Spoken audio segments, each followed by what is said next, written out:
Bismillahirrahmanirrahim. Assalamualaikum warahmatullahi wabarakatuh.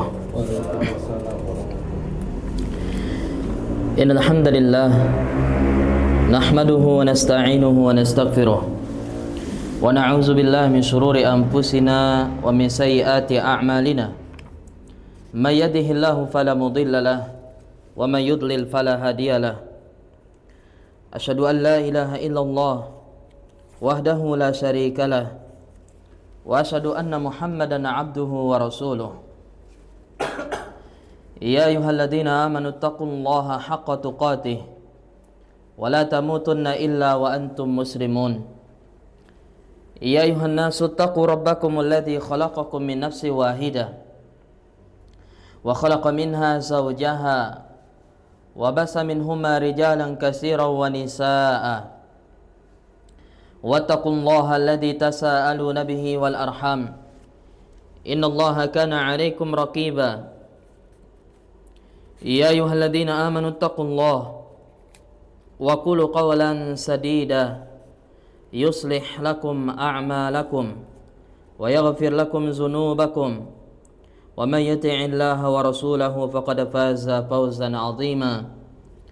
Amma ba'du fa inna asdaqal hadisi kitabullah wa khairal hadi Muhammadin sallallahu alaihi wasallam wa syarrul umuri muhdatsatuha fa inna kulla muhdatsatin fid dini bid'ah wa kulla bid'atin dhalalah wa kulla dhalalatin finnar. Ma'asyiral muslimin dan muslimat, bapak-bapak dan ibu-ibu dan akhwat, para akhwat yang semoga senantiasa dimuliakan dan dirahmati oleh Allah Subhanahu wa taala. Alhamdulillah, pertama-tama kita bersyukur kepada Allah Subhanahu wa taala atas segala limpahan nikmat dan karunia yang Allah berikan kepada kita. Di antaranya yang terbesar adalah nikmat Islam, nikmat iman, nikmat sunnah, nikmat sehat wal afiat, nikmat waktu luang, nikmat kita dijaga dari berbagai macam musibah dan malapetaka.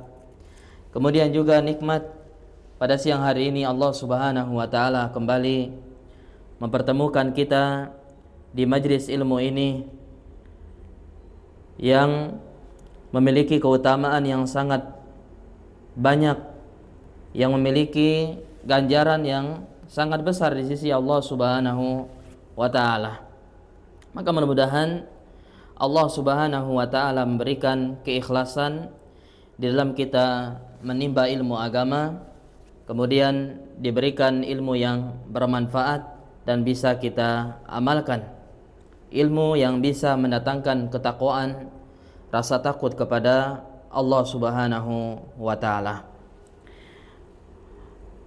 Kemudian salawat beserta salam semoga tercurahkan kepada Nabi kita yang mulia Nabi Muhammad sallallahu alaihi wasallam, kepada keluarganya, para sahabatnya, dan juga kepada umatnya yang setia dengan sunnah dan petunjuk beliau sampai dengan hari kiamat kelak. Amin ya rabbal alamin. Bapak-bapak dan ibu-ibu sekalian dan para akhwat yang semoga dimuliakan dan dirahmati oleh Allah Subhanahu wa taala. Kembali pada kesempatan ini kita lanjutkan pembahasan kita dalam buku Prinsip Dasar Islam. Kemudian dilanjutkan dengan buku Doa dan Wirid yang dikarang oleh Ustadz kita, Ustadz Yazid bin Abdul Qadir Jawas rahimahullahu ta'ala. Dan terakhir kita membahas atau masih di prinsip yang ketujuh, berkaitan dengan ibadah, yang berkaitan dengan pengertian ibadah, kemudian syarat diterimanya ibadah, kemudian juga pilar-pilar ubudiyah, ibadah yang benar, kemudian yang keempat keutamaan ibadah, dan ini yang belum kita bahas. Nah, sedikit kita murojaah, kita ulangi pembahasan yang sebelumnya. Apa yang dimaksud dengan ibadah? Ibadah Ya, sebagaimana dikatakan oleh Syekhul Islam Ibnu Taimiyah, atau sebagaimana di sini ya poin yang ketiga, ya pengertian ibadah pada poin yang ketiga di halaman 114, ibadah itu adalah ismun jami'un likulli ma yuhibbuhu Allah wa yardah minal aqwali wal af'ali az-zahirati wal batinah. Jadi ibadah itu adalah sebutan atau sebuah nama yang mencakup seluruh ya apa saja yang dicintai dan diridhoi oleh Allah Azza wa Jalla. Jadi apa saja itu yang dicintai, yang diridhoi oleh Allah Subhanahu wa taala, baik itu disebutkan di dalam Al-Qur'an. Ketika kita membaca Al-Qur'an, ya disebutkan di ayat itu Allah cinta kepada ya perbuatan ini, amalan ini. Ya, berarti apa? Berarti itu ibadah. Atau Allah meridhoi suatu perbuatan tertentu atau amalan tertentu. Berarti ini adalah ibadah. Berupa ucapan ataupun perbuatan. Ya, baik ibadah itu bentuknya perbuatan yang perkataan, ucapan yang diucapkan oleh lisan kita. Ya, zikir, kemudian bacaan Al-Quran misalnya ya, atau yang lainnya, perkataan-perkataan yang baik ya yang keluar dari lisan kita, maka ini adalah ibadah karena semua itu diridhoi oleh Allah Subhanahu wa taala. Ataupun bentuknya perbuatan ya yang diridhoi oleh Allah, yang dicintai oleh Allah, misalnya sholat ya, zakat ya, kemudian sujud kepada Allah, ruku dan seterusnya ya, dari ibadah-ibadah, puasa, haji, umroh ya, jihad di jalan Allah Subhanahu wa taala ya, infak, sedekah, dan banyak sekali dari perbuatan yang dicintai oleh Allah Subhanahu wa taala, maka itu adalah ibadah yang zahir maupun yang batin. Baik itu yang zahir, yang nampak ya, yang bisa dilihat ya, bisa didengar ya, maka ini adalah ibadah ya, ibadah yang zahir ya. Misalnya di sini tadi dikatakan misalnya sholat ya, zakat, haji, jihad, ini ibadah yang zahir. Atau yang ibadah yang batin ya, atau ibadah itu bentuknya batin, tidak terlihat ya, tidak bisa dilihat oleh manusia ya. Misalnya apa? Rasa takut, rasa harap, kemudian apa lagi? Cinta ya, kemudian tawakal ya, ini semua adalah apa? Ibadah yang sifatnya batin ya, dan itu juga ibadah ya, karena Allah memuji orang-orang yang tawakal kepada Allah. Allah memuji orang-orang yang berharap hanya kepadanya. Allah memuji orang-orang yang hanya takut kepada Allah Subhanahu wa ta'ala. Allah juga memuji orang-orang yang cinta kepada Allah Subhanahu wa ta'ala dalam banyak ayat ataupun dalam hadis-hadis Nabi sallallahu alaihi wasallam. Maka ini adalah pengertian ibadah yang paling yang paling sempurna atau yang paling mencukupi dari pengertian ibadah yang dibawakan oleh para ulama. Nah, kemudian juga disebutkan di sini juga bahwasanya ibadah inilah yang menjadi tujuan Allah menciptakan manusia. Ya, bahwasanya ibadah ini adalah tujuan Allah Subhanahu wa taala menciptakan kita di dunia. Maka ini yang harus terus kita ingat ya selama hidup kita. Ya, nggak boleh kita lupakan ini. Ya, tujuan kita hidup di dunia ya adalah untuk ibadah, bukan ya untuk bermain-main, bukan untuk bersenang-senang, berpoya-poya, ya memperbanyak harta, memperbanyak anak dan seterusnya. Ya, maka yang perlu kita ingat, tujuan utama Allah Subhanahu wa taala adakan kita, ciptakan kita di dunia adalah untuk ibadah. Ya, ini yang harus terus kita ingat. Ya, Allah ciptakan kita dari sebelumnya tidak ada, ya menjadi ada. Ya, ada tujuannya. Ya, bukan Allah ciptakan kita tanpa ada tujuan, tanpa ada arah. Ya, akan tetapi Allah ciptakan kita dengan ada tujuan, ada maksud. Ya, ada perintah, ada larangan. Ya, ada aturan-aturan yang harus mereka patuhi. Ya. Maka ini yang perlu kita perhatikan, ya. Jangan sampai kita lupa ini dengan tujuan hidup kita di dunia ini, yaitu untuk beribadah sebagaimana Allah katakan dalam surah Az-Zariyat ayat 56. Ya, ayat 56. Wa ma khalaqtul jinna wal insa illa liya'budun. Wa ma khalaqtul jinna wal insa illa liya'budun. Dan tidaklah aku ciptakan jin dan manusia melainkan untuk beribadah kepadaku, liya'buduni. Ya, para ulama mengatakan ya'buduni maksudnya yuwahhiduni. Beribadah kepadaku maksudnya mentauhidkanku. Ya, beribadah hanya kepada Allah. Ya, tidak beribadah kepada selain Allah. Ya, baik itu kepada patung, kepada berhala, kepada pohon, kepada batu, kepada matahari, kepada api, dan seterusnya dari sesembahan-sembahan yang batil yang disembah oleh manusia. Nah, kemudian yang kedua kita meroja yaitu pilar-pilar ubudiyah, peribadahan. Ya, kepada Allah Subhanahu wa taala. Ya. Dia memiliki 3 pilar, 3 pokok, 3 induk, 3 dasar yang sangat penting sekali dalam ibadah. Yang setiap ibadah yang kita kerjakan ya harus ada 3 pilar ini. Yang pertama adalah hub. Ada cinta. Ya, kita ketika beribadah harus ada kecintaan kepada zat yang kita ibadahi. Ya, bagaimana kita melakukan suatu amalan tapi kita tidak mencintai, ya, atau amalan tersebut, amalan yang kita lakukan tersebut. Kemudian zat yang menyuruh kita untuk melakukan amalan tersebut harus ada rasa cinta. Ya, harus ada kecintaan ya kepada amalan tersebut, kemudian kepada Allah yang menyuruh kita untuk melakukan amalan tersebut ya. Kemudian yang kedua, pilar yang kedua ya harus ada khauf. Ada rasa takut ketika kita beribadah. Ya, harus ada rasa takut kepada Allah Subhanahu wa taala ketika kita mengerjakan ibadah tersebut. Ya.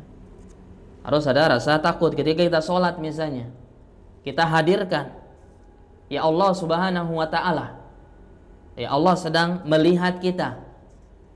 Allah sedang mengawasi ibadah kita.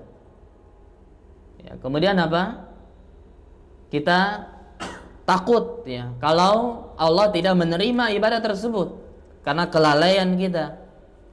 Ya, karena tidak tumaninahnya kita. Maka ada rasa takut kepada Allah Subhanahu wa taala. Rasa takut ya ibadah itu tidak diterima. Ya, sudah kita lelah, sudah kita letih, ternyata ibadah tersebut sia-sia, ditolak oleh Allah Subhanahu wa taala karena bisa jadi karena tidak ikhlas, atau bisa jadi yang kedua karena tidak sesuai dengan sunnah Nabi Shallallahu alaihi wasallam. Makanya yang kedua harus ada rasa takut ya ketika kita beribadah kepada Allah Subhanahu wa ta'ala. Ya, atau ketika dia misalnya ya membaca Al-Qur'an, ibadah membaca Al-Qur'an. Ya, maka ketika dia baca Al-Qur'an, maka dia harus hadirkan hatinya. Ketika dia membaca ayat-ayat yang misalnya berisi tentang azab, ya berisi tentang hukuman yang Allah timpakan kepada umat-umat terdahulu, maka dia harus ada rasa takut dia kepada Allah. Ya, jangan-jangan dia akan terkena juga gara-gara maksiat dan dosa yang dia lakukan tersebut. Harus ada rasa takut kepada Allah Subhanahu wa taala.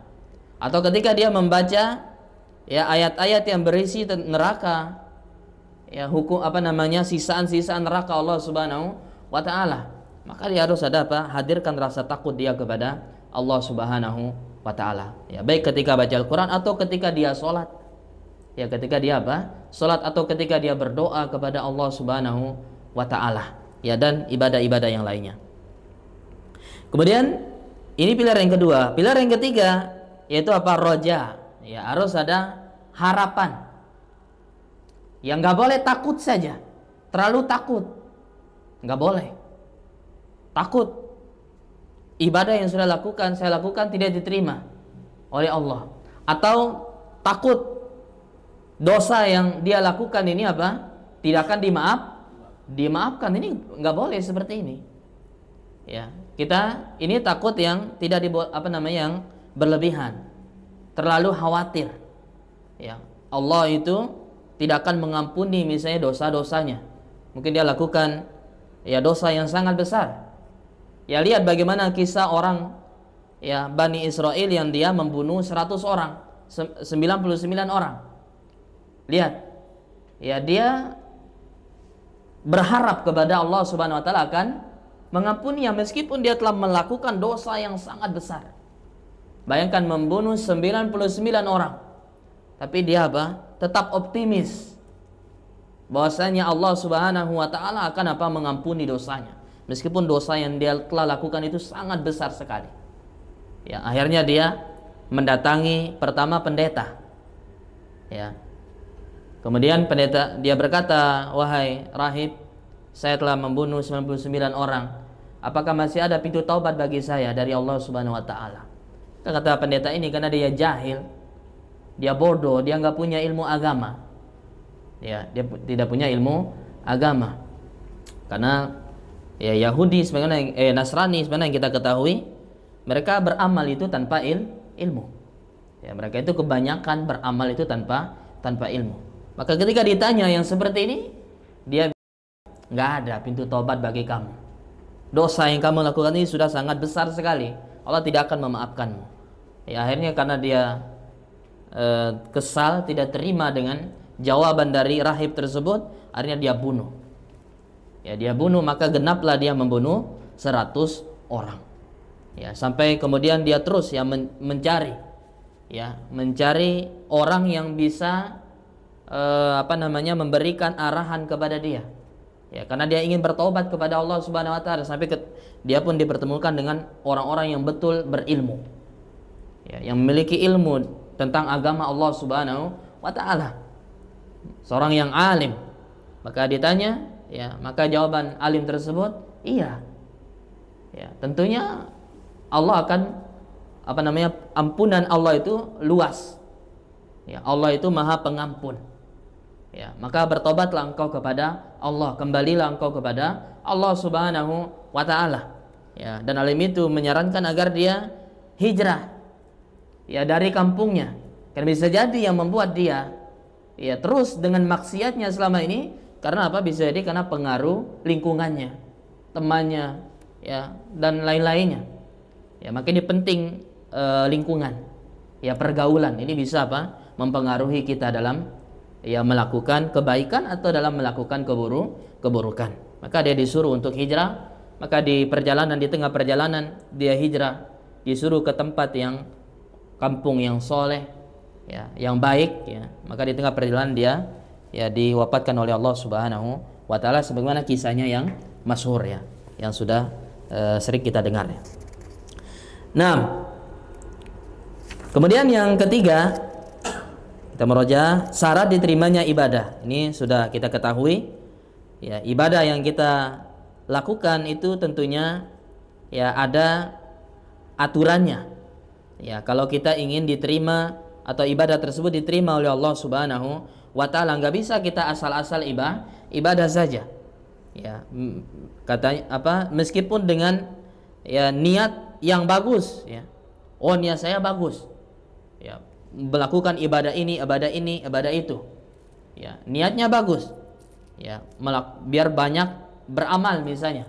Ya, banyak beribadah tapi ternyata amalan tersebut tidak sesuai dengan ketentuan Allah Subhanahu wa taala. Maka syarat ibadah itu kata para ulama yaitu yang pertama harus ikhlas. Ya, harus ikhlas, dikerjakan semata-mata karena Allah Subhanahu wa taala. Yang dia harapkan adalah pahala, ganjaran dari Allah, bukan ganjaran dari manusia, bukan pujian, sanjungan dari manusia, bukan karena ingin riya, ingin dilihat, atau sum'ah, ingin didengar, supaya dia dikatakan seorang yang ahli ibadah, dia adalah seorang yang dermawan, dia adalah seorang yang pemberani ketika dia jihad. Bukan. Ya, yang dia cari adalah apa? Pahala, ganjaran dari Allah Subhanahu wa taala. Yang dia cari adalah surga Allah Subhanahu wa taala. Maka ini yang pertama. Dan yang kedua, ya syarat diterimanya ibadah harus ittiba. Harus sesuai ya dengan tuntunan Rasulullah. Sesuai dengan petunjuk Rasulullah. Ya sesuai dengan tata cara yang diajarkan oleh beliau. Ya. Tidak boleh ya kita melakukan ya ibadah yang tidak ada dasarnya, contohnya dari beliau. Ya karena ibadah tersebut sia-sia. Ya kata Nabi SAW, man amila amalan laisa alaihi amruna fahuwa raddun. Siapa yang beramal ya yang tidak ada dasarnya dalam agama kami, yang tidak ada contohnya dari kami, dari syariat kami, maka fahuwa raddun, maka amalan tersebut tertolak, sia-sia. Ya tidak ada faedahnya. Ya, maka ini pentingnya kita belajar ya, dan tidak mungkin kita ibadah yang kita lakukan ini bisa sesuai dengan sunnah, dengan petunjuk Nabi kalau kita tidak menuntut ilmu. Maka ini pentingnya kita menuntut ilmu sehingga kita bisa mengetahui dalil-dalil ya, dalil Al-Qur'an, dalil hadis Nabi SAW ya yang menyuruh ya, yang merintahkan kepada ibadah atau amalan tersebut ya. Jadi pentingnya kita menuntut ilmu. 6. Kemudian kita lanjutkan ke poin yang terakhir di sini, yang keempat, yang berkaitan dengan ibadah, yaitu keutamaan. Ini sangat penting ya untuk kita mengetahui keutamaan dari ibadah. Ya, karena bisa jadi di antara sebab kenapa kita ini malas ibadah. Ya, kenapa kita ini jauh dari ibadah kepada Allah. Bisa jadi di antara sebabnya karena apa? Karena dia nggak tahu keutamaan dari ibadah tersebut. Ya. Ya sebagaimana juga ya perkara dunia. Kadang sebagian manusia itu apa? Ya dia semangat itu kalau dia tahu ya manfaatnya. Ya, apa manfaat? Manfaatnya dari ya perbuatan A, perbuatan B dan seterusnya. Kegiatan A, kegiatan B dan seterusnya. Kalau dia tahu manfaatnya, maka dia akan lakukan dan akan semangat untuk melakukan. Ini dalam perkara dunia. Ya. Dan dalam masalah akhirat tentunya juga harus kita mengetahui apa saja faedah-faedah, apa saja keutamanya, sehingga ya bisa jadi itu yang akan memotivasi, yang memberikan semangat kepada kita untuk apa? Ya mengerjakannya dan istiqomah ya dengan ya ibadah tersebut ya, dengan perbuatan tersebut. Di sini penulis ya rahimahullahu taala ya berkata, ibadah di dalam syariat Islam merupakan tujuan diciptakan manusia ya, sebagaimana kita jelaskan tadi. Dan ibadah adalah amal yang dicintai dan diridhoi oleh Allah Subhanahu wa taala. Ya, ibadah adalah amal yang dicintai dan diridhoi oleh Allah Subhanahu wa taala. Karenanya lah Allah menciptakan manusia, mengutus para rasul. Ya, rasul diutus oleh Allah Subhanahu wa taala. Ya, dan nabi juga diutus oleh Allah Subhanahu wa taala. Ya, tujuannya apa? Ya, diutus para nabi, setiap umat ada nabinya yang diutus oleh Allah Subhanahu wa taala. Ya. Apa tujuannya mereka diutus? Adalah untuk apa? Untuk ya menegakkan peribadahan kepada Allah, agar mereka beribadah kepada Allah Subhanahu wa taala, agar mereka mengerti ya arah hidupnya. Ya, maka diutuslah nabi-nabi dan rasul tersebut agar apa? Mengarahkan mereka. Ya, untuk apa mereka hidup di dunia ini? Untuk apa? Ya. Begitu juga yang menurunkan kitab-kitab sucinya. Allah turunkan kitab suci dari langit ya kepada setiap rasul. Ya, setiap rasul diturunkan kitab-kitab suci.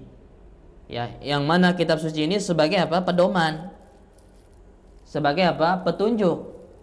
Ya, zalikal kitabul la raiba fi hudal lil muttaqin, sebagai petunjuk, hudan, bagi siapa? Orang-orang yang bertakwa. Ya, orang yang bertakwa kepada Allah, maka itu akan menjadi petunjuk bagi mereka. Ya, petunjuk, yakni rambu-rambu begitu. Rambu-rambu. Ya. Apakah akan ke kanan? Apakah akan ke kiri? Apakah lurus? Ya, ini rambu-rambunya. Ya, kitab suci yang Allah Subhanahu wa taala turunkan kepada para rasul tersebut. Ya. Maka kalau dia paham ya kitab suci yang diturunkan, maka dia akan paham kemana dia harus melangkah, kemana dia harus berjalan. Nah, kalau dia nggak paham, ya kita umat Islam misalnya dengan Al-Quran, bagaimana dia bisa selamat? Bagaimana dia bisa sampai tujuan? Ya, ibarat kalau kita sekarang misalnya, ya kalau sekarang kita mau ke suatu tempat pakai apa? Google Map ya, kalau kita nggak tahu jalan ya.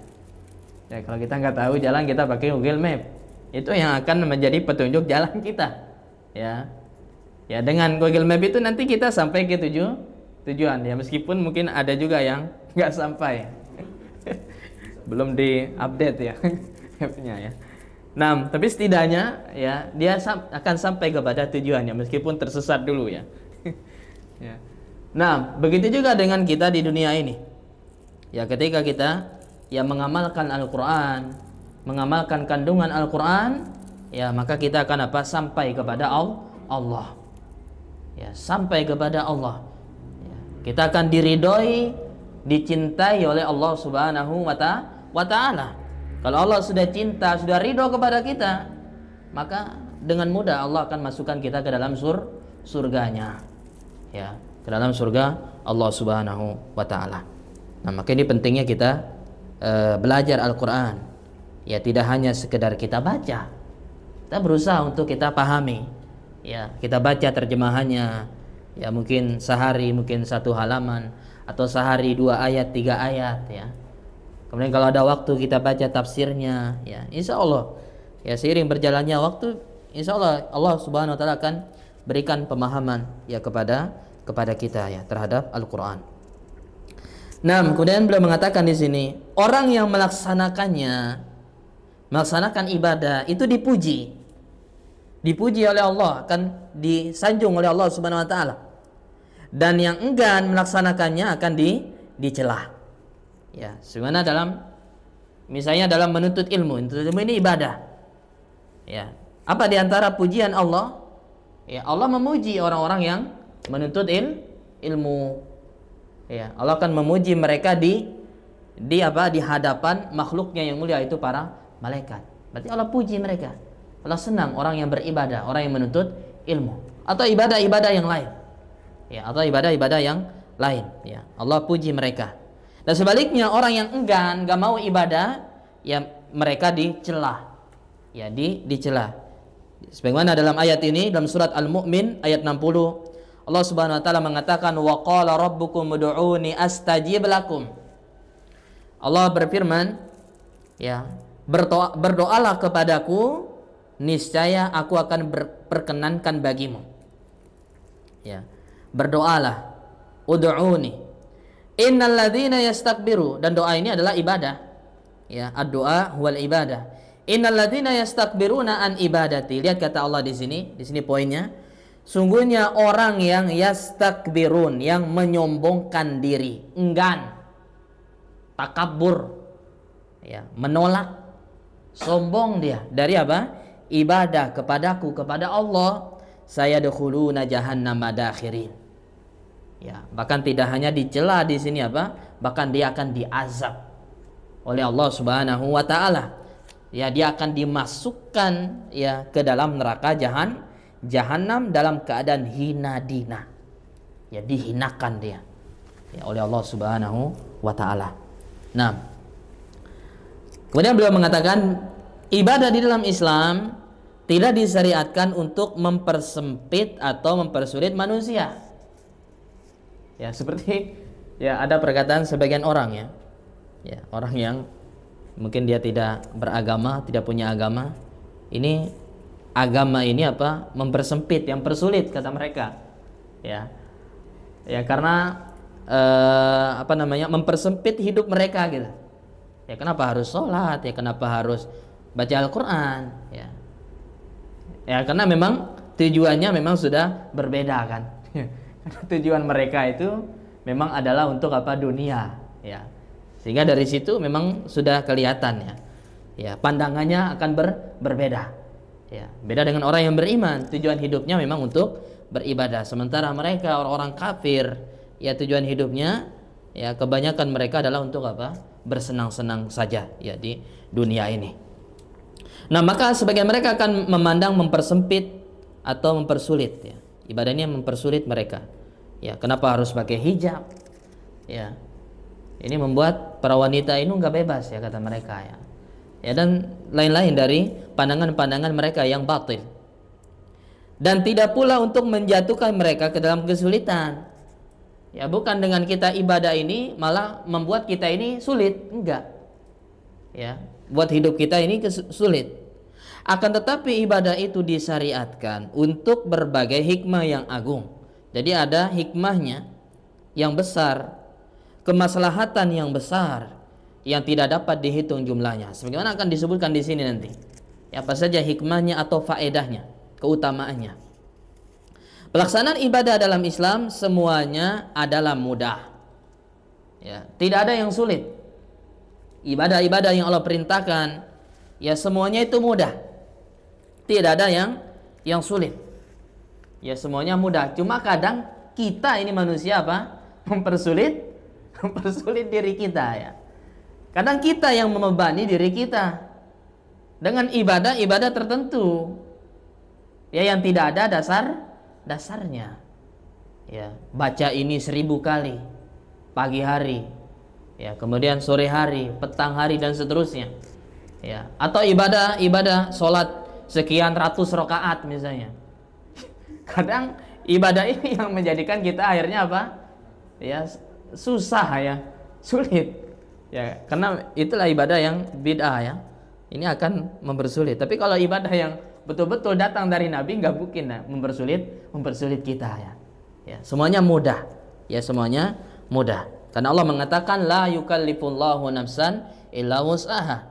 Ya, Allah itu tidak akan membebani ya suatu kaum itu melebihi batas kemampuannya. Ya. Kecuali sesuai dengan kemampuannya. Kemudian di sini nanti akan dibahas nanti di prinsip yang ke-9, Islam itu adalah agama yang mudah. Maka di sini akan disebutkan nanti kemudahan agama Islam atau ibadah-ibadah dalam agama Islam. Ya, tidak seperti dalam agama-agama yang lain. Ya, yang memberatkan mereka. Ya, yang apa memberatkan mereka? Ya misalnya ya, kalau dalam agama lain, kalau terkena najis, ya.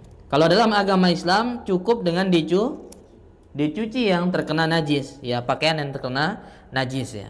Tapi kalau agama yang lain, ya kalau terkena najis itu pakaian itu harus digunting dan dibuang. Ya ini apa? Mempersulit. Ya ini apa? Mempersempit. Ya. Ya dan seterusnya. Maka banyak sekali. Ya misalnya juga kalau dalam puasa misalnya, Islam tidak mempersulit. Bagi yang musafir itu dibolehkan untuk tidak puasa. Bagi yang sakit dibolehkan untuk tidak puasa.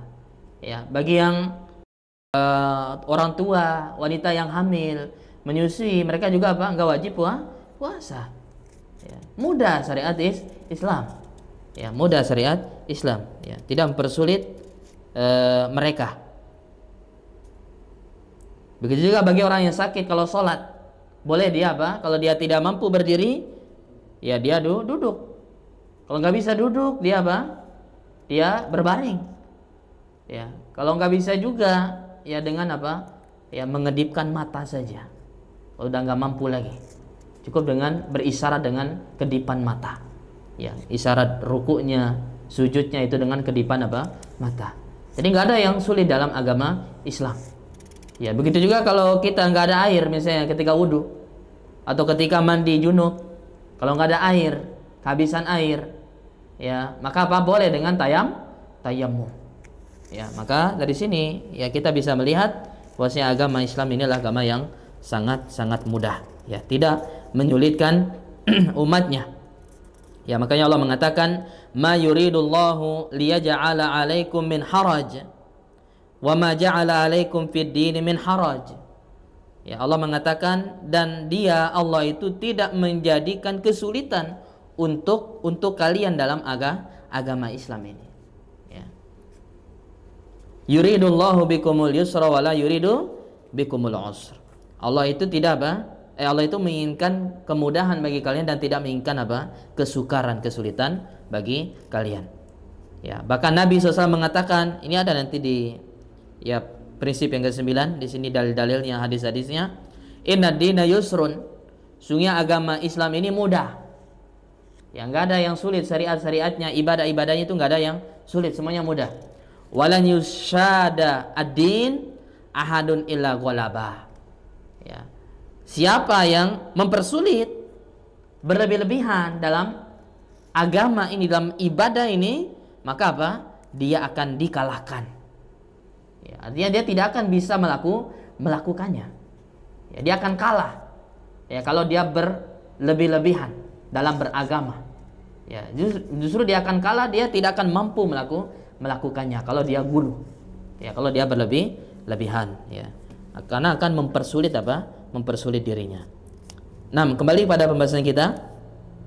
Dikatakan oleh penulis di sini, di antara keutamaan, di sini beliau mulai membahas keutamaan dari ibadah. Kata beliau, di antara keutamaan ibadah, bahwasanya ibadah itu mensucikan jiwa dan membersihkannya. Ya, jadi ibadah yang kita lakukan ini akan membersihkan jiwa kita. Ya, dari kotoran-kotoran jiwa. Ya, atau membersihkan dosa-dosa kita. Dosa-dosa atau kesalahan-kesalahan yang kita lakukan. Ya, lihat Nabi SAW mengatakan misalnya berkaitan dengan sholat, misalnya ibadah sholat. Ya, kata Nabi, orang yang sholat itu wajib 5 waktu, ya. Itu kata Nabi itu seperti orang yang mandi di sungai depan rumahnya. Jadi di depan rumah itu ada sungai, dan dia mandi di sungai tersebut 5 kali. Itulah ibarat orang yang sholat 5 waktu, akan membersihkan jiwanya, dirinya itu dari dosa-dosa dan maksiat yang dia lakukan sampai sebersih-bersihnya. Bahkan kata Nabi, apakah masih tersisa itu?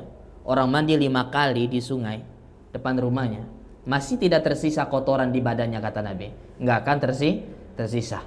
Ya, enggak akan tersisa lagi. Begitu juga dengan sholat 5 waktu yang kita kerjakan ya sehari-hari, itu akan membersihkan ya jiwa kita dan juga membersihkan dosa kita, ya. Kemudian ibadah ini mengangkatnya ke derajat tertinggi, ya, menuju kesempurnaan manusiawi. Jadi ibadah yang dilakukan ini akan mengangkat derajatnya. Ya, sebagaimana misalnya menuntut ilmu.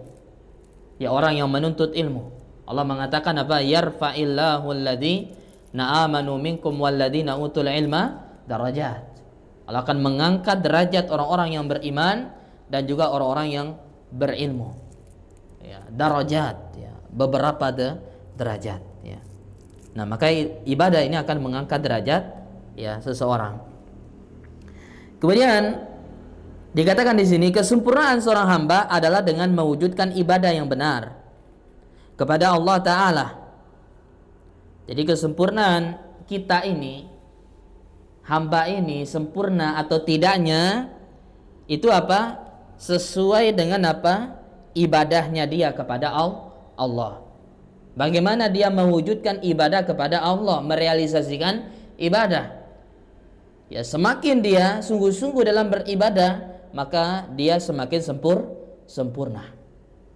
Ya, semakin sempurna. Sebaliknya, kalau dia malas-malasan ibadah, ya, tidak sungguh-sungguh dalam ibadah kepada Allah Subhanahu wa taala, maka ya dia tidak sempurna.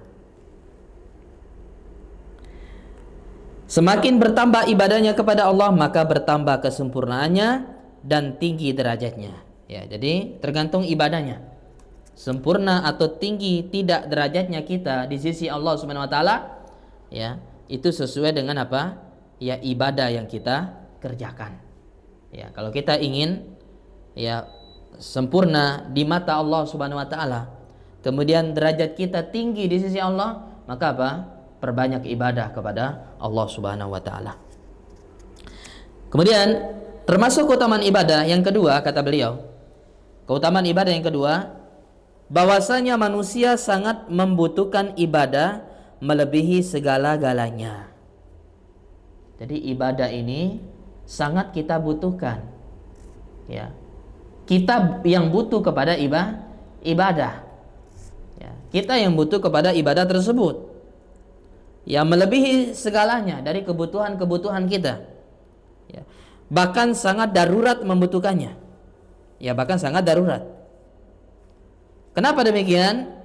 Kenapa kita butuh kepada ibadah? Ya, karena manusia secara tabiat itu lemah. Secara tabiat kita ini lemah. Ya, nggak bisa apa-apa kita ini. Ya, kalau seandainya Allah tidak bantu kita, Allah tidak tolong kita, nggak bisa kita ngapa-ngapain. Ya, kalau seandainya Allah tidak, ya sekarang misalnya kita ke majelis ilmu ini, kalau sekiranya Allah tidak berikan hidayah, tidak berikan kekuatan, ya kepada kita, ya nggak bisa kita ke sini.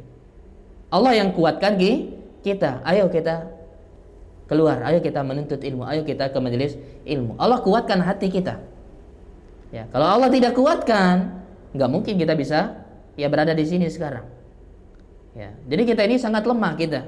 Itu sudah tabiat manusia, lemah sekali. Ya, kalau Allah tidak berikan petunjuk, ya tidak berikan hidayah kepada dia, pertolongan, nggak mungkin. Ya, makanya kita dianjurkan oleh Nabi SAW untuk memperbanyak kalimat la haula wala quwwata illa billah.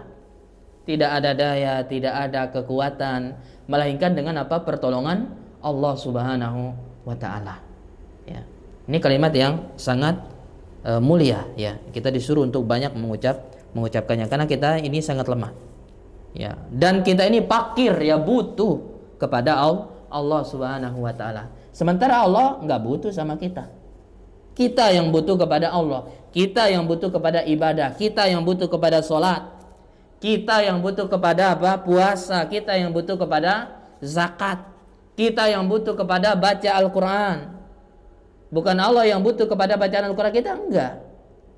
Ya, tapi memang kita butuh kepada apa? Ibadah tersebut.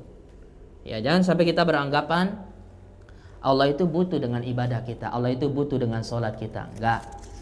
Ya, apa kata Allah Subhanahu wa taala? Ya. Nah, kata Allah Subhanahu wa taala di dalam Al-Qur'an, nah, tidak disebutkan di sini.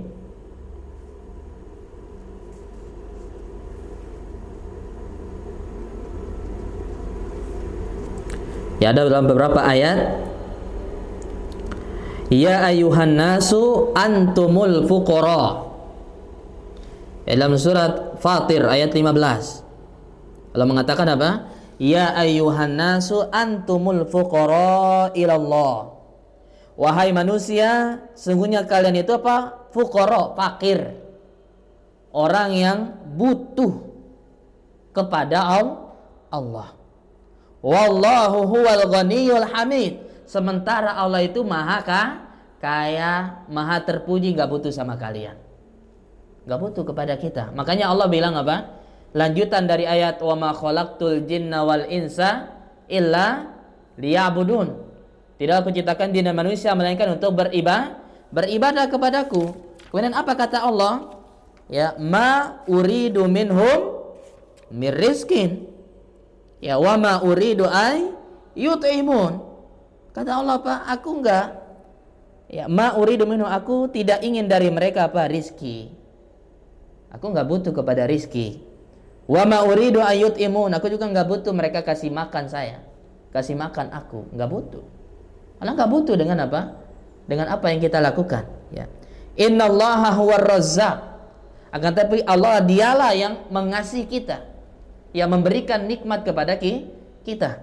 Ya, Ar-Razzaq, Dzul Quwwatil Matin, yang maha kuat, ya, lagi maha apa? Lagi maha kokoh. Ya, Allah Subhanahu wa taala. Enggak butuh, ya. Antumul fuqara, kata Allah Subhanahu wa taala. Wallahu wal ghaniyul. Allah itu maha kaya. Allah punya segala-galanya. Sementara kita enggak punya apa-apa. Ya, enggak punya apa-apa. Kemudian dalam ayat yang lain juga Allah mengatakan wallahul ghaniyyu, dalam surah Muhammad ayat 38, wallahul ghani wa antumul fuqara. Allah itu dialah yang maha kaya, yang enggak butuh. Ya. Wa antumul fuqara. Dan sekalian adalah yang fakir. Ya, dan kalian adalah yang fakir.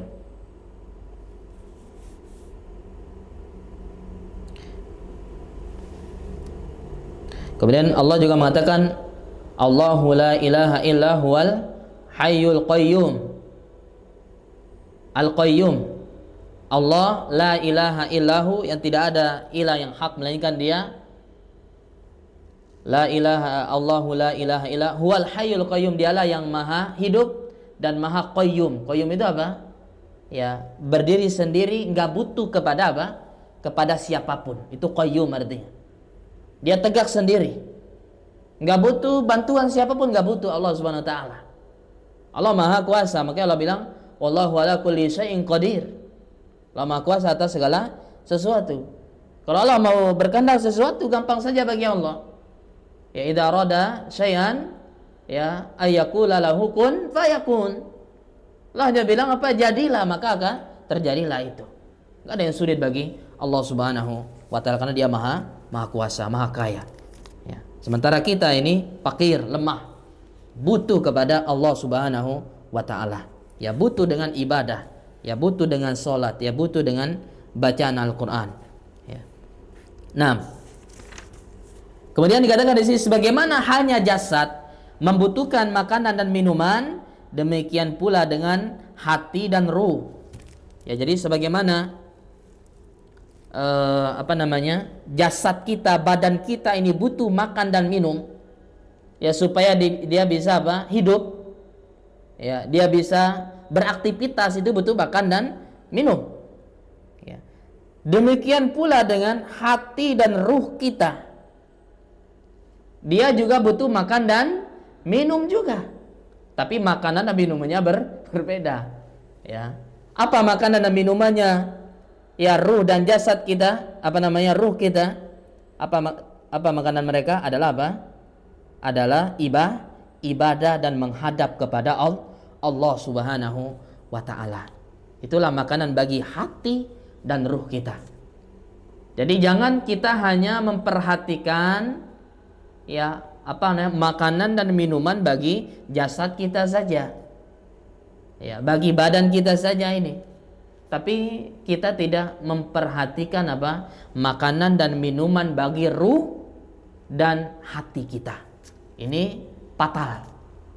Ya. Ini bahaya. Ya, karena apa? Dia dikatakan di sini, bahkan kebutuhan ruh manusia kepada ibadah itu lebih besar. Kebutuhan hati kita, ruh kita ini kepada ibadah itu lebih besar daripada apa? Daripada, ya, kebutuhan jasad kepada makanan dan minuman. Ini harus kita pahami. Masih lebih besar kebutuhan ruh dan hati kita kepada ibadah daripada apa? Kebutuhan jasad kita kepada makan dan minum. Ya, makan dan minum.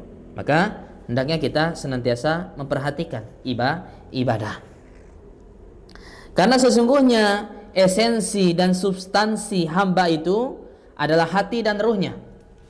Jadi inti, ya, dari badan kita ini, intinya ada di mana? Di hati dan ruh kita. Ya. Bukan di, ya, fisik kita, bukan. Yang menjadi inti adalah apa? Adalah apa? Ruh dan hati kita, itu yang menjadi inti. Ya, badan kita ini. Ya walaupun sehat walafiat, tapi ruhnya, hatinya sakit. Badan fisiknya sehat ya, sehat, bugar ya, ya berotot ya. Tapi ruhnya itu, hatinya itu penuh dengan penyakit. Ya, penuh dengan penyakit. Maka apa? Ini tidak ada faedahnya dia, fisiknya bagus. Ya sebaliknya, ada orang yang fisiknya ya cacat. Ya tidak punya tangan, tidak punya kaki mungkin. Tapi apa? Dia ibadahnya luar biasa. Lisannya tidak berhenti berzikir. Lisannya tidak berhenti membaca Al-Quran. Ya. Maka apa? Maka dia lebih mulia, lebih utama daripada orang yang badannya sehat, ya, berotot dan seterusnya, tapi apa? Tapi ya penuh dengan dosa dan maksiat. Hatinya ya diisi dengan apa? Kemaksiatan dan dosa. Nah, para ummahat, para ibu dan para jamaah yang semoga dimuliakan oleh Allah Subhanahu wa taala. Kemudian kedua yang dikatakan di sini, keduanya tidak akan baik. Jadi hati dan ruh kita ini tidak akan baik kecuali dengan menghadap bertawajuh kepada Allah dengan ibadah. Ya. Jadi nggak mungkin hati kita ini akan menjadi baik kalau kita jauh dari ibadah. Kita berpaling dari ibadah. Jangan harap hati kita ini bisa jadi bagus. Ya. Hati kita bisa jadi baik kalau dia jauh dari ibadah. Ya, nggak bisa. Ya. Yang penting hati saya kata mereka, nggak apa-apa ya saya nggak sholat, ya saya nggak berhijab. Yang penting hati saya baik katanya. Ya nggak mustahil itu. Ya mustahil ya hatinya bisa baik.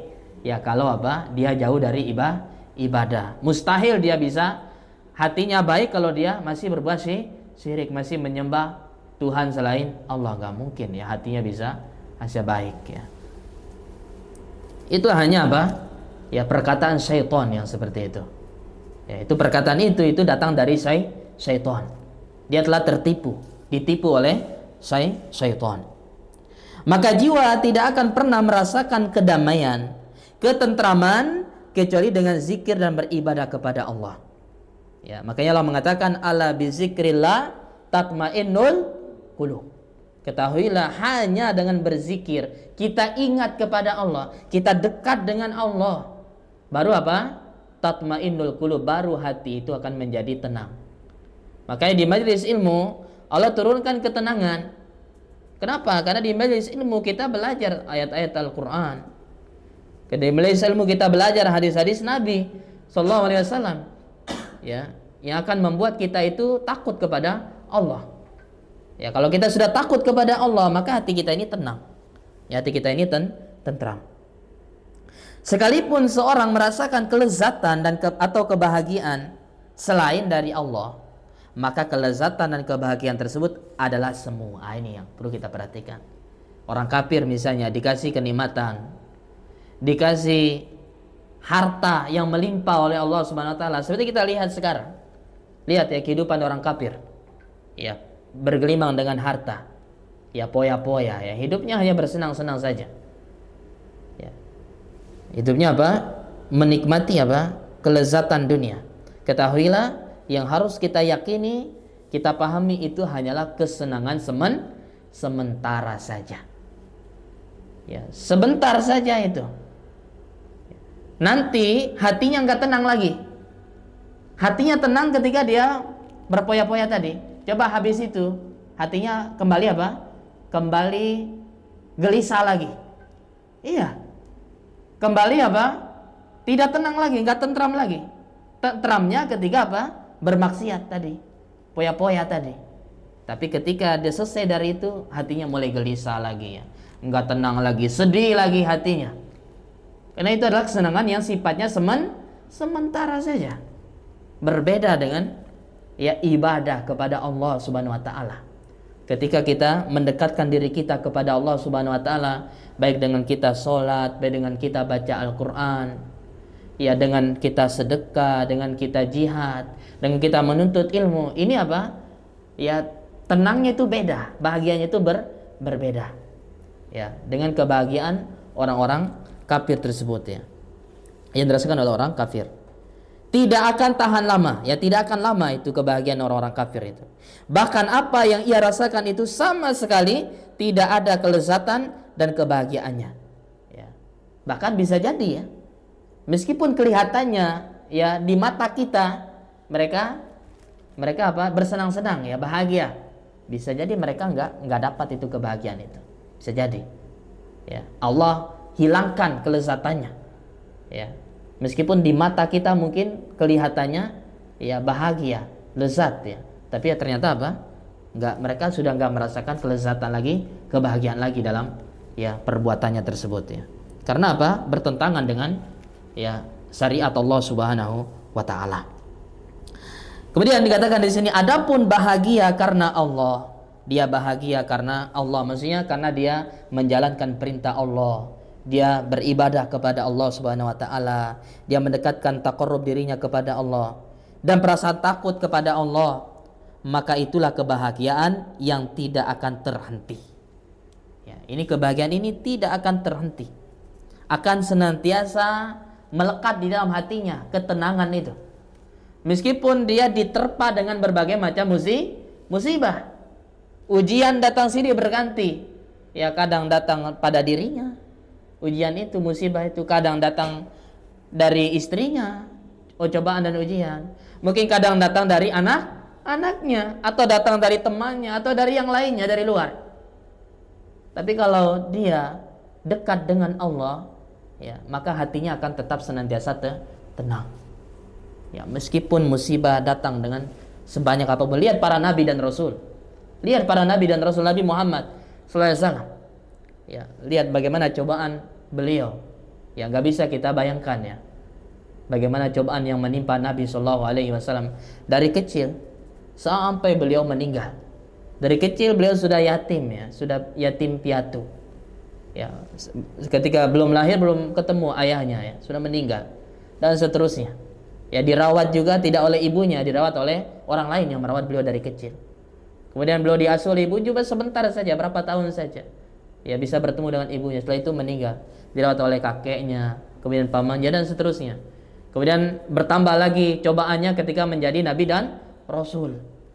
Ya, manusia yang awalnya cinta, sayang dengan beliau, ya, beliau apa dicela, dicaci maki, dikatakan orang gila, dikatakan penyihir, dikatakan pemecah belah. Ya, dan seterusnya. Ya, semua ya dilabeli dengan label-label, julukan-julukan, ya, panggilan-panggilan yang jelek. Ya. Maka apa? Beliau senantiasa bersabar dan mengharapkan apa? Ganjaran dari sisi Allah Subhanahu wa taala. Ya. Dan benar kata Nabi SAW, cobaan dan ujian itu sesuai apa? Sesuai dengan kadar keimanan. Ya. Sesuai dengan kadar keimanan dan ketakwaan dia kepada Allah. Maka yang paling besar cobaan dan ujiannya adalah para nabi dan rasul, karena mereka adalah manusia yang paling beriman, paling yakin kepada Allah, paling bertakwa kepada Allah, paling dekat dengan Allah Subhanahu wa taala. Kemudian dikatakan di sini, maka barang siapa adapun bahagia karena Allah dan perasaan takut kepadanya, maka itulah kebahagiaan yang tidak akan terhenti dan tidak hilang. Dan itulah kesempurnaan dan keindahan serta kebahagiaan yang hakiki. Jadi ini kebahagiaan yang hakiki. Ya, ketika kita dekat dengan Allah, ketika kita ibadah kepada Allah, kita takut kepada Allah, ini kebahagiaan yang hakiki. Maka barang siapa yang menghendaki kebahagiaan abadi, siapa yang menginginkan kebahagiaan abadi, hendaknya ia menekuni ibadah kepada Allah Subhanahu wa taala semata. Ya, bertauhid kepada Allah. Maka dari itu hanya orang-orang yang ahli ibadah sejatilah yang merupakan manusia paling bahagia dan paling lapang dadanya. Jadi nggak ada manusia di dunia ini yang lebih bahagia, yang lebih lapang dadanya daripada orang yang ahli ibadah, orang yang beribadah kepada Allah Subhanahu wa taala. Ya. Lihat Syekhul Islam Ibnu Taimiyah. Syekhul Islam Ibnu Taimiyah itu berapa kali keluar masuk penjara ya. Tapi beliau tidak sedih. Tidak sedih. tidak gelisah, enggak. Ya, justru ya ketika beliau di penjara, beliau semakin semangat dalam beribadah justru. Ya, bisa lebih fokus. Ya, dengan dimasukkan penjara, beliau bisa lebih fokus lagi dalam beribadah dan mendekatkan dirinya kepada Allah Subhanahu wa taala. Ya. Mungkin ketika sebelum masuk penjara banyak kesibukannya. Ya, sibuk mengajar, sibuk berjihad, disibukkan. Maka ketika dia ya di penjara, beliau sibuk betul-betul fokus dalam beribadah kepada Allah Subhanahu wa taala. Ya, ini luar biasanya Syekhul Islam Ibnu Taimiyah. Bahkan sampai-sampai ya penjara itu berubah ya. Ketika masuk Syekhul Islam Ibnu Taimiyah dalam penjara, itu penjara itu berubah. Ya, orang-orang yang ada di penjara itu semangat belajar agama jadinya. Ya. Jadi dirubah oleh Syekhul Islam. Ya, orang-orang yang penjara yang awalnya mungkin mereka jahat ya. Setelah beliau masuk, mereka dekat dengan Allah Subhanahu wa taala. Ya. Dan dikatakan oleh para ulama persis itu terjadi di zaman ya Syekh Albani. Persis seperti Syekhul Islam Ibnu Taimiyah. Dan Syekh Albani juga keluar masuk penjara juga. Ya, Syekh Albani. Ya rahimahullahu taala. Ketika Syekh Albani dimasukkan penjara, maka penjara itu juga berubah. Orang-orang ya semangat menuntut ilmu kepada Syekh Albani rahimahullahu taala, sebagaimana Syekhul Islam Ibnu Taimiyah ya rahimahumullahu taala ya dahulu. Nah, ada perkataan yang sangat indah sebenarnya dari Syekhul Islam, ana lupa ya perkataannya. Ya, jadi intinya perkataan itu dimanapun beliau berada, ya hati beliau itu tetap merasa tenang, tentram. Ya, karena apa? Dekat dengan Allah Subhanahu wa taala. Dimanapun, baik di rumah, baik di mana, ya yang penting kuncinya adalah ibadah kepada Allah Subhanahu wa taala. Tidak ada yang dapat menenteramkan dan mendamaikan serta menjadikan seorang merasakan kenikmatan hakiki yang ia lakukan kecuali ibadah kepada Allah semata. Imam Ibnul Qayyim rahimahullah berkata, ya ada perkataan yang sangat indah dari Imam Ibnul Qayyim. Apa kata beliau? Ya, ini kita garis bawahi ya. Apa kata beliau?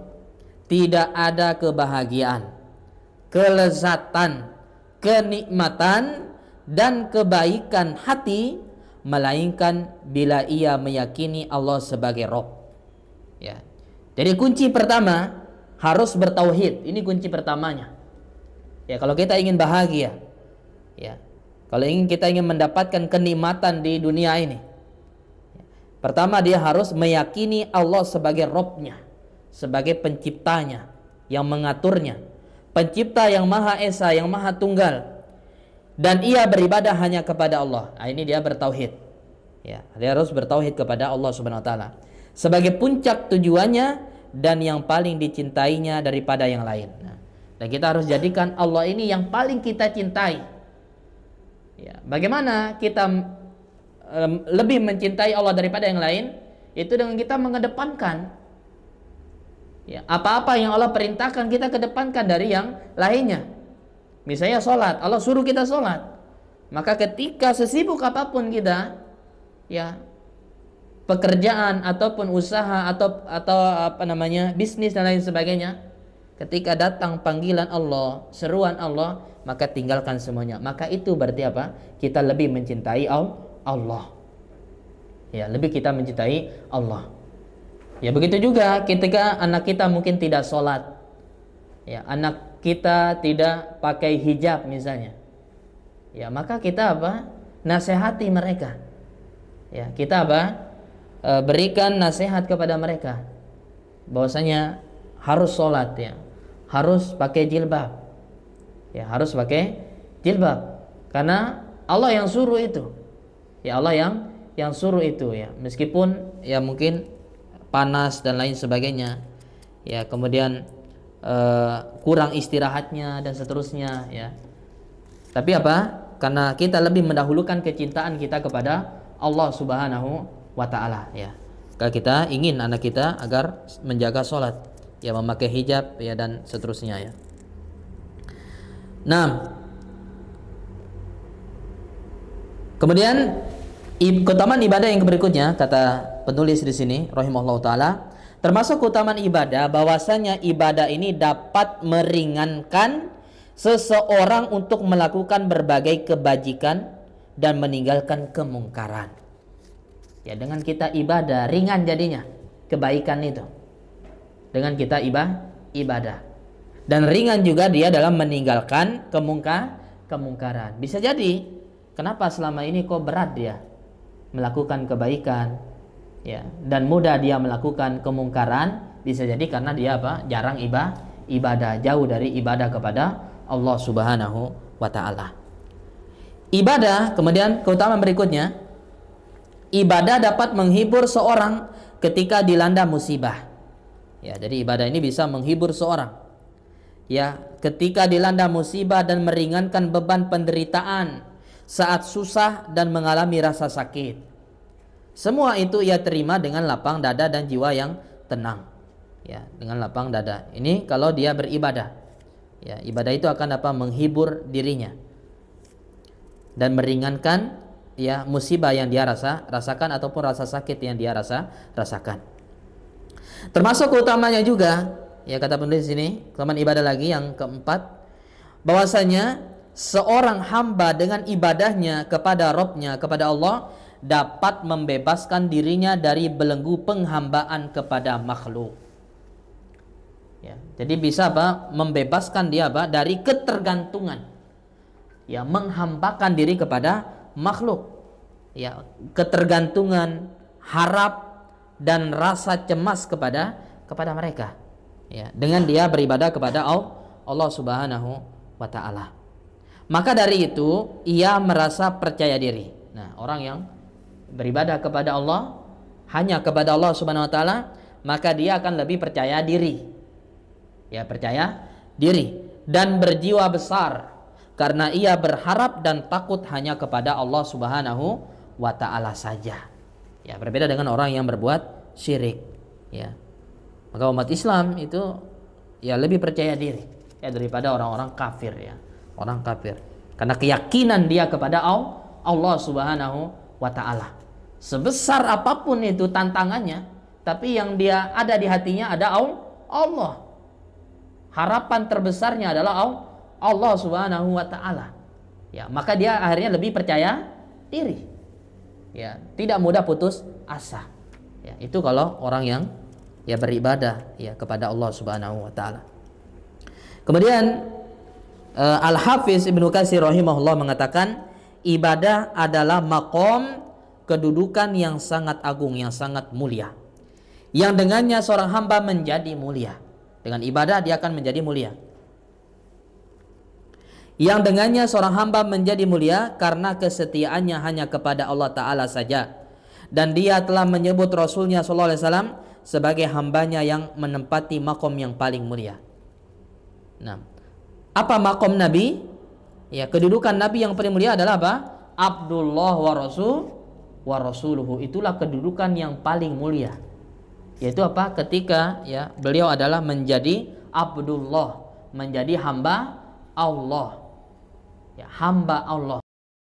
Kemudian apa? Wa rasuluhu, dan utusan Allah Subhanahu wa taala. Ini makom yang paling tinggi, yang paling mulia bagi Nabi sallallahu alaihi wasallam. Allah berfirman, Subhanalladzi asra bi 'abdihi laila. Maha suci Allah yang telah memperjalankan hambanya. Ya, Allah sebutkan Nabi itu dengan apa? Hamba. Karena ini adalah makom yang paling tinggi. Ya, ketika dia itu betul-betul menghambakan dirinya kepada Allah Subhanahu wa taala pada suatu malam. Allah telah menyebutkan Muhammad sallallahu alaihi wasallam itu sebagai seorang hamba ketika menurunkan Al-Qur'an kepadanya. Ya, di peristiwa Isra Mi'raj itu Allah turunkan Al-Qur'an. Allah sebutkan Nabi itu tadi, namanya tadi dengan hamba.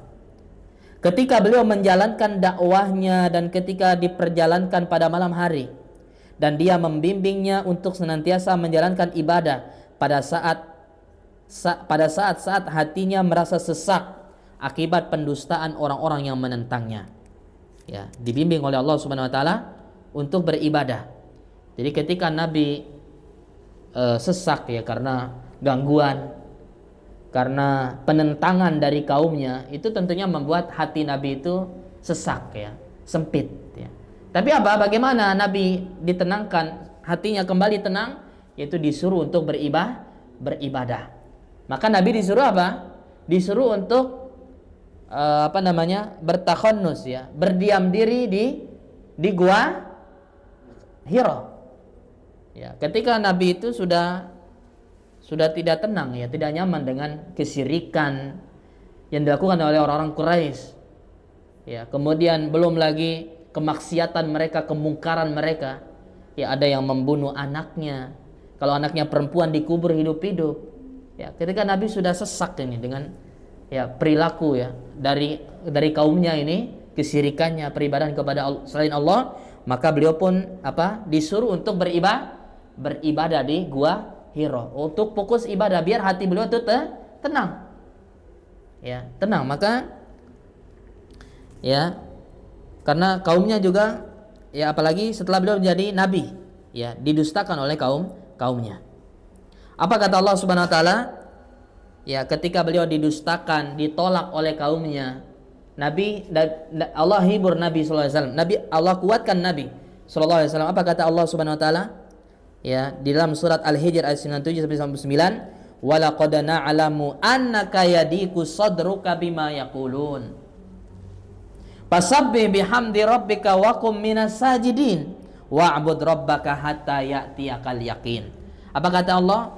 Sungguh kami mengetahui bahwa dadamu itu menjadi sempit. Wahai Muhammad, kami tahu dadamu itu sempit. Kenapa? Disebabkan apa yang mereka ucapkan. Kamu dikatakan pendusta, kamu dikatakan orang gila, kamu dikatakan penyihir, dan seterusnya. Dari perkataan-perkataan orang kafir Quraisy. Ini menyempitkan hati Nabi. Ya. Maka lihat bagaimana Allah menghibur beliau, menguatkan beliau. Fasabbih bihamdi rabbika, maka bertasbihlah. Ya. Maka bertasbihlah engkau memuji Allah, memuji Rabbmu, dengan memuji Rabbmu. Wa qum minas sajidin, dan apa? Dan jadilah engkau di antara orang yang bersujud. Disuruh salat, disuruh sujud, biar hati beliau tenang ya kepada Allah Subhanahu wa taala. Ya, makanya Nabi mengatakan tidak ada tempat yang paling dekat dengan Allah daripada apa? Ketika sujud. Itu dekat, kita paling dekat dengan Allah Subhanahu wa taala. Maka Nabi disuruh sujud, pasti disuruh salat. Wa'bud rabbaka hatta ya'tiyakal yaqin ya. Kemudian kata Allah, dan sembahlah Rabbmu Allah Subhanahu wa taala sampai yakin ajal datang kepadamu. Jangan berhenti ibadah, terus ibadah kepada Allah Subhanahu wa taala sampai datang kematian, baru berhenti beribadah kepada Allah Subhanahu wa taala. Ya. Kemudian keutamaan ibadah yang paling besar, bahwasanya ibadah merupakan sebab utama untuk meraih keridhaan Allah Subhanahu wa taala, masuk surga dan selamat dari sisa neraka. Ini keutamaan yang terakhir yang disebutkan oleh penulis, bahwasanya dengan kita ibadah Allah akan meridhoi kita, mencintai kita. Ya, kalau Allah sudah cinta, maka Allah akan masukkan kita ke neraka, masukkan kita ke surga dan menyelamatkan kita dari api neraka Allah Subhanahu wa taala. Ya. Maka ini yang kita harapkan dengan ibadah yang kita lakukan adalah apa? Bisa masuk ke dalam surga Allah Subhanahu wa taala. Ya. Nah, ya mungkin sampai sini yang bisa kita sampaikan pada kesempatan ini. Mudah-mudahan apa yang kita pelajari bisa kita pahami dengan baik, bisa bermanfaat, dan tentunya bisa kita amalkan dan kita dakwakan, kita ajarkan khususnya kepada keluarga terdekat kita ya. Demikian. Kalau ada pertanyaan, satu pertanyaan aja. Ada pertanyaan? Enggak ada ya. Cukup ya. Ya, kita nggak sempat ini baca doa dan wirid ya. Insya Allah kita lanjutkan di pertemuan berikutnya. Insya Allah taala. Minggu depan libur ya. Ya baik ya. Nah, demikian yang bisa kita ambil. Mudah-mudahan Allah memberikan keistiqomahan, keteguhan kepada kita dalam menuntut ilmu, dalam kita menimba ilmu agama. Ya, karena inilah yang akan menyelamatkan kita. Ya, membawa kita kepada kebahagiaan dan keselamatan di dunia dan juga di akhirat kelak ya. Mudah-mudahan Allah memberikan keistiqomahan kepada kita semua ya dalam kita menuntut ilmu agama. Amin ya rabbal alamin. Kita tutup dengan baca doa kafaratul majlis. Subhanakallahumma bihamdik, asyhadu an la ilaha illa anta astaghfiruka wa atubu ilaik. Wassallallahu ala nabiyina Muhammad wa ala alihi washabihi wasallam. Wa akhiru da'wana alhamdulillahi rabbil alamin. Wassalamualaikum warahmatullahi wabarakatuh.